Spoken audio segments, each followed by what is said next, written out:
उनको एक कार्ड मिल जाएगा, प्राइवेट हॉस्पिटल में भी जाके वो इलाज करा सकते हैं।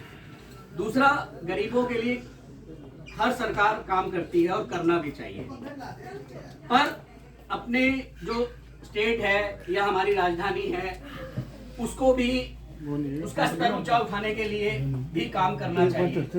ये नहीं है कि आप गरीबों के लिए ही काम करते रहो और अपने स्टेट्स के लिए, अपनी राजधानी के लिए कोई काम ना करो। तो वही काम केजरीवाल ने किया है।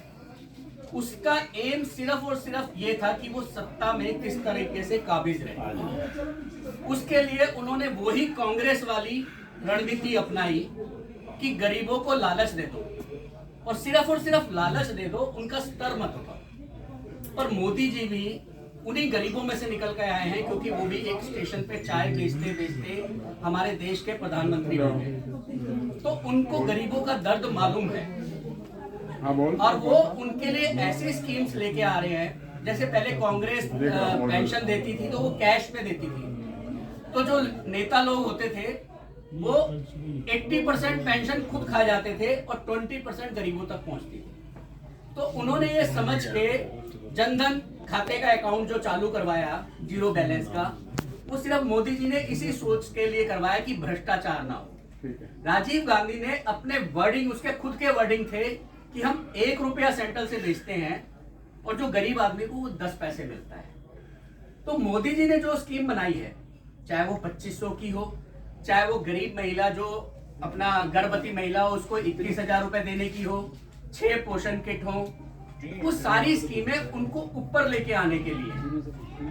आप देखिए पंजाब में इसने महिलाओं को बहकाया कि हम आपको 1,000 रुपए पेंशन देंगे, जबकि वो नहीं दी उसने। तो ये सिर्फ और सिर्फ वादे, जो झूठे वादे हैं वो केजरीवाल जी करते हैं। केजरीवाल जी, मैं उनका नाम जी कह रहा हूं, पर वो हमारे मुख्यमंत्री आज 12 साल से हो गए, वो जी कहलाने के लायक नहीं रहे, क्योंकि उन्होंने दिल्ली को 40 साल पीछे ले गए। अब हमारा फर्ज बन जाता है कि जैसे हम पहले किसी को भी बोल देते थे भाई वो तो फ्री दे रहा है, जो वोट देते हैं, हम तो वोट करने जाते नहीं, हमारे जो वोटर्स हैं वो उस दिन घूमने चले जाते हैं। इसीलिए मोदी जी ने इस बार इलेक्शन भी बुधवार को रखा है कि 2 छुट्टियां आई ना, आप प्लान ही मत बनाओ दिल्ली से बाहर जाने का। पर एक अच्छे समाज को बनाने के लिए, एक अच्छा समाज, अच्छी राजधानी बनाने के लिए हम लोगों को, जो जागरूक लोग हैं, गरीब आदमी तो बेचारे बहकाए जाते हैं, हम जो जागरूक लोग हैं उनको अपनी जिम्मेवारी निभानी है।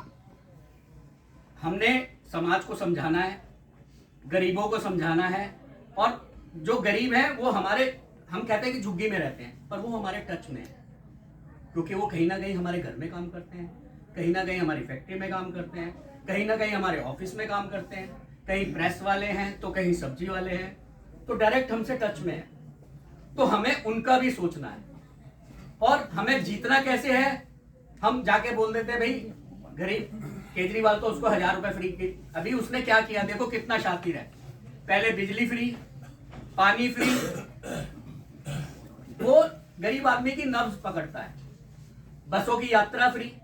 अब आप ये देखिए कि पोल्यूशन की उसको कोई चिंता नहीं है। जितनी भी आपको ब्लू कलर की दिल्ली में दौड़ती हुई इलेक्ट्रिक बसें हैं, वो एक भी केजरीवाल की नहीं है।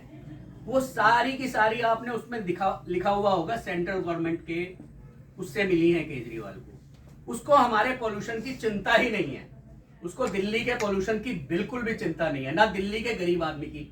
मैं झुग्गियों में काम करता हूं, बहुत टाइम से कर रहा हूं, पर आप जाके देखिए कि उनकी कितनी दुर्दशा है। इतने वहां पर स्मेल आती है, नालियां भरी पड़ी हैं, उनके टॉयलेट आप जाके देखो, आप जा नहीं सकते उस टॉयलेट में। तो उसका स्तर कैसे बढ़े? तो हम भी जाके उनको, महिलाओं को ये बोलते हैं कि भाई अगर आपने अपना स्तर बढ़ाना है, अभी वजीरपुर में मोदी जी ने फ्लैट्स दिए, उसकी कम से कम कीमत भाई साहब 50 लाख रुपए होगी, कम से कम 50 लाख से 1 करोड़ रुपए के बीच में। उसमें लिफ्ट है, उसमें टॉयलेट है, उसमें किचन है, उसमें वॉशरूम है, उसमें ड्राइंग रूम है, उसमें एक बेडरूम है, और वो जो इलेक्ट्रिक उसमें जो लगेगा वो सब फ्री है। उसकी जो व्यवस्था है वो सरकार करेगी। तो मोदी जी ऐसा कर रहे हैं कि एकदम से उसका स्तर बढ़े, जो भी गरीब आदमी है। केजरीवाल क्या कर रहा है, वो सड़क पे झुग्गियां बसाया जा रहा है। आप ये देख लो, यहां से पंजाबी बाग तक जाओगे आप तो सड़क पे कितनी झुग्गियां इसने बसा दी थी। इसका सिर्फ काम ये है कि झुग्गियां बसाओ, गरीबों को बहकाओ और वोट पाओ।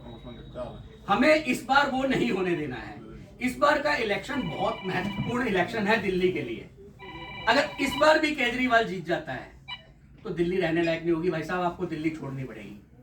कितने बांग्लादेशी, कितने रोहिंग्या आके दिल्ली में बस गए हैं और वो जान के प्लानिंग के थ्रू बसाए जा रहे हैं। आप रोहिणी में जो हज हाउस है, कितने हजार गज इसने हज हाउस के लिए जगह दी, सैकड़ों करोड़ उसको बनाने के लिए दिए, हमारे किसी धर्म के लिए दिए, किसी गुरुद्वारे के लिए दिए, किसी मंदिर के लिए दिए, मौलवियों के लिए दे रहा है। वो एक ना समाज को बांटने का काम कर रहा है, वो समाज जोड़ने का काम नहीं कर रहा। वो एक तरीके से देशद्रोही है और दिल्ली का तो सबसे बड़ा दुश्मन है, क्योंकि वो दिल्ली को पनपने ही देना चाहता। वो कहता है मैं दिल्ली को पेरिस बनाऊंगा। कहां से बनाएगा वैसा पेरिस? आप आज दिल्ली की हालत तो देख लो, आप निकल नहीं सकते, कितना ट्रैफिक जाम है। कहीं आपके नए पुल बने हो, कहीं नई अपना मेट्रो आई हो, उसने इंफ्रास्ट्रक्चर को एकदम से डेड कर दिया है और वो पैसा जो है ना वो भ्रष्टाचार में जा रहा है। अब मैं अपने यहाँ के विधायक सत्येंद्र जैन की बात कर लेता हूँ। कोई व्यक्ति की बात करने की जरूरत क्या है यार? एक मिनट, ऐसा जरूरी है, पता रहना चाहिए। नहीं, सत्येंद्र जैन जो हैं, उसके पास सबसे ज्यादा मिनिस्ट्री थी, केजरीवाल के राइट हैंड है। सबसे ज्यादा भ्रष्टाचार अगर दिल्ली में किसने किया है तो वो सत्येंद्र जैन ने किया है। आधे से ज्यादा बवाना खरीद चुका है। वो ऐसे नहीं अंदर गया, उसका रीजन है कि उसने भ्रष्टाचार किया है और अब वो घड़ियाली आंसू बहाता है कि मेरे को जानबूझ के अंदर कर दिया। अरे भाई, जानबूझ के अंदर किसको करते हैं? हमें क्यों नहीं कर दिया? बहन जी को क्यों नहीं कर दिया? भाई साहब को क्यों नहीं अंदर कर दिया? कुछ तो भ्रष्टाचार उन्होंने कर रखा है ना, इसीलिए वो अंदर गए हैं और अंदर से बाहर भी आ गए क्योंकि बेल मिल गई। और अगर फिर जीत जाते हैं गलती से तो फिर अंदर चले जाएंगे। तो हमारे क्षेत्र का विकास कौन करेगा? जो व्यक्ति ऐसा हो, उसने अपने जो फॉर्म भरा है इस बार, उसने डिक्लेयर किया है कि मेरे पास इतने केस हैं मेरे ऊपर और उतने सैकड़ों करोड़ टैक्स देना है गवर्नमेंट का, इनकम टैक्स, वो उसने उसमें डिक्लेयर किया है।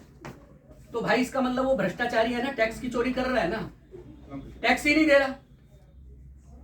और इतना पैसा इन नेताओं के पास कैसे आ जाता है, ये समझ से बाहर है और इसकी गलती हमारी है। अगर हमको लगता है कि कोई भ्रष्टाचारी है तो उसको वोट बिल्कुल नहीं देना चाहिए। और इस बार तो दिल्ली का सवाल है। वो कहता है मैंने पेरिस, आप यमुना जी का हाल देखो जाके, क्या हालात है। और जो मोदी जी ने जिस नदी की जिम्मेवारी ली, आज उस नदी की सफाई देखो कितनी बढ़िया है। और देखो हद तो तब हो गई, अभी 2 दिन पहले का बयान है, हरियाणा पे ब्लेम लगा दिया जाकर कि भी हरियाणा ने जहर डाल दिया है पानी में, जहर डाल के दे रहे हैं। कोई व्यक्ति, कोई मुख्यमंत्री या कोई सरकार नदी में जहर डाल सकती है? भगवान कृष्ण ने जब कालिया नाग यमुना जी में चला गया था तो यमुना जी में जहर फैल गया था। तो एक कालिया नाग है भाई साहब दिल्ली का, जो हमारी यमुना को प्रदूषित कर रहा है, हमारे को साफ पानी नहीं दे पा रहा है, साफ सीवर नहीं दे पा रहा है। एक बात मैं आपको और बताता हूं जो हमारे फ्लैटों से रिलेटेड है, हम फ्लैटों में रहते हैं। दिल्ली के फ्लैट लगभग 40 से 45 साल पुराने हो गए हैं। मैं अपनी सोसाइटी की नहीं, आपकी सोसाइटी की नहीं, पूरी दिल्ली की बात कर रहा हूं। और आप अपने फ्लैटों की हालात देख लेना, हर फ्लैट के सरिये गल चुके हैं। सिंह साहब गलत कह रहा हूं मैं? फ्लैट जो है वो रहने लायक नहीं रह गए हैं। एक स्कीम शीला दीक्षित ने जाते जाते चालू करी थी रीडेवलपमेंट की, लेकिन उसने आके उस फाइल को बंद कर दिया।